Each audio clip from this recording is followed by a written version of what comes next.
Well, hello everybody out there. This is Garrett with 11 Bang Bang here again. Not too long ago we had a video out on the Heritage Rough Rider, and I said I would bring out the Ruger Wrangler just to have a little bit of a comparison. Alright, let's take a look at this thing. Now, there's a few obvious differences. Number one being, there's no safety here anymore. And if I can show you, there is a transfer safety bar inside the gun. No firing pin on the hammer, of course. In my opinion, this is a better setup than the Heritage Rough Rider. I still like the Heritage Rough Rider. They're both good budget guns, but I'm kind of partial to the Ruger guns. I've been shooting these style of guns, such as the Single 6 and the Black Hawk and the Super Black Hawk, for the last 20 years or so. Never had a single issue with one, never even known one to go out of time. And so they're very strong, durable designs. At least in my area around here, this Ruger single action design with the transfer safety bar nowadays on these ranches and farms around here is by far the predominant single action revolver that people are carrying. And in my opinion is kind of the pinnacle of the single action revolver evolution, shall we say. But few differences. The gun here does not have the standard steel frame like you would see on a lot of other guns. This is, I believe, a zinc alloy. It's plenty strong enough for 22. One of the drawbacks to this gun compared to the Heritage Rough Rider is, since it has the zinc alloy frame, it does not come with a 22 Magnum cylinder.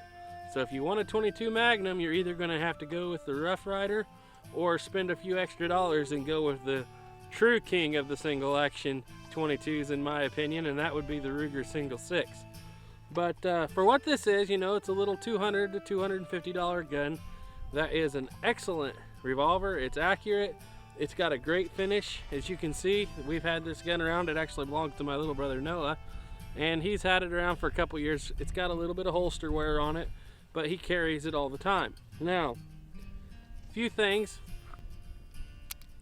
There is no half notch on these guns. It is just all the way down or all the way back, and that is because of the transfer safety bar. Now, I've heard some people on the internet complaining that they thought that transfer safety bar in there was a little loose.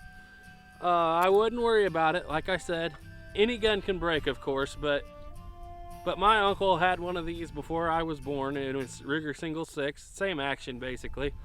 And my brother-in-law has had them. I've had them. My very first gun, not my very first gun, my very first single action revolver was a Ruger Super Black Hawk in 44 Magnum, and it had the same exact setup, and as far as the safety bar goes. And like I said, 20 years of hard use of all those guns over and over again, and that's many others besides those three. And I've never seen them have an issue yet. I've seen a lot of the 4-click Colt style guns go out of time, tend to go out of time a lot quicker than the Ruger. Ruger has spent the last 4 decades building a reputation, and that reputation is that their single action revolvers are the strongest, most durable and rugged on the market. And even though this is not made of the same steel as most Rugers, it still has that heritage to it, and it's a good little gun. Fixed sights, of course. There's no adjustments. This is as basic of a single action revolver as you're ever going to get. No half notch, like I said earlier, so to load it, you simply open the loading gate and that frees the cylinder. Simply open the loading gate, that frees the cylinder. You can check it there. But on this gun, what is different than the Black Hawks, you can turn the cylinder backwards or forwards, it doesn't matter. Now, a lot of people will ask about this ring that these Rugers get. There is a way to avoid it, and this one obviously has the ring. But if you want to avoid that ring, just shut the gate and make sure you turn the cylinder back into the notch. Let me show you something. Alright, so what I have here in my hand is a Ruger Single 6. This is my brother-in-law's. He's had this gun for 15 to 20 years, something like that now, and we've shot the living daylights out of it. And it's basically the exact same action, except for the steel is better, and you can get a 22 mag cylinder in it. It's more refined, the fit to finish is better, the gun is overall better. But you can hear when I open the loading gate and spin this, you can hear that hand clicking. That's because the action is slightly different in that you cannot spin the cylinder backwards like you can on the Ruger Wrangler. Now, what is the main difference between this and the Ruger Wrangler? Well, for the cost of this gun, you can buy 2 Ruger Wranglers and possibly 3 Heritage Rough Riders. But you get what you're paying for. Like I've said before, in my opinion, this gun is the king of the hill as far as single action 22s go. But anyway, enough of this. It gets its own video here pretty soon. Let's go back to the Wrangler. Alright, so let's load up your Ruger Wrangler. Like I said, on almost all Colt style single action armies like this, you would have to cock the hammer to half cock to free the cylinder. But that's not the case here. You simply open the loading gate and that drops the bolt in the bottom of the cylinder. My hands are a little cold, so this is going to be a little tricky. Alright, so another thing is, since the firing pin is on the hammer on almost all of the Colt single action armies, you should only probably load 5. However, with the Ruger transfer safety bar system, and this does not apply to all Rugers, only the ones made after a certain date in the 70s. So if you have one of the original old school first Ruglers, of course not the Ruger Wrangler, it doesn't matter at all. But if you're shooting a single 6 or a Ruger Bearcat that was made before the 1970s, I would suggest you carry only 5 because it does not have the same transfer bar safety as the modern ones. But 99.9% of all your Rugers are going to have that, and they're perfectly safe to load all 6. Once again, the advantage over the Heritage Rough Rider being you don't have to worry about that safety. Alright, now we're all loaded up. Now, all you have to do close the loading gate, like I said, click the cylinder back into place, and you're ready to go. Let's take a few shots.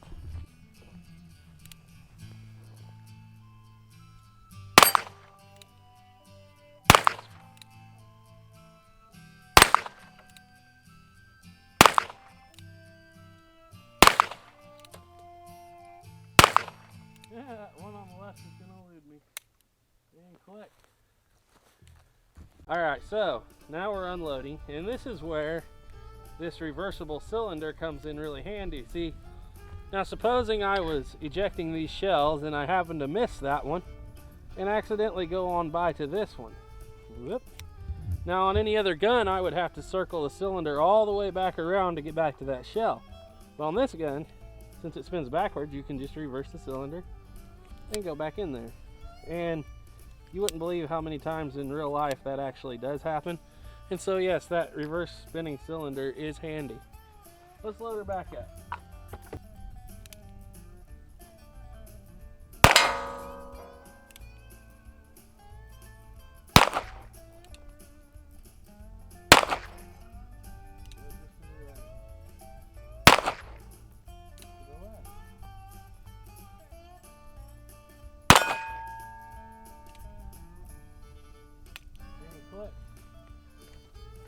Well, needless to say, turns out I can actually shoot the Heritage a little better than I can the Ruger Wrangler, but bear in mind the Heritage also has a longer barrel.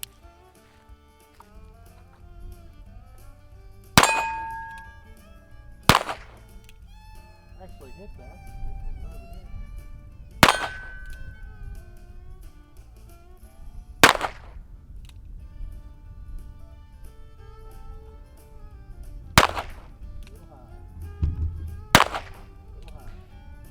Well guys, that's all I have today for the Ruger Wrangler.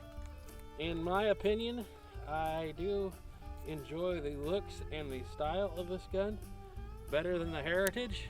I actually shoot the Heritage just a little bit better, but like I said, bear in mind that gun has a longer barrel. And this gun actually now comes with a 3.5-inch barrel, I believe, and a bird's head grip. So there are getting to be a few more options out there. Overall, like I said, as far as looks and handling go, I prefer this over the Heritage, but that's just because I've been shooting Rugers all my life and never saw a reason to change. Now, I have seriously considered if I was going to be out here, and I work out here on this prairie you see around you every day, And in the summertime there's snakes, and in the wintertime there's badgers, and you never know when a situation of some kind might arise where you should need a little pistol. Like, I generally carry a 45 caliber single action Army most of the time. But if I were to carry one of these, I would probably actually carry the Rough Rider, just because I can get it with a 22 Magnum cylinder, which might be better for such things. However, like I said, just for plinking, this little Ruger Wrangler is, of the two budget guns, probably the one I enjoy more just for plinking. Anyway, that's all we have for the Ruger Wrangler. So remember, trust in God, keep your powder dry.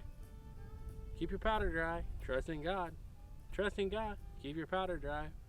Thanks for watching. Bye.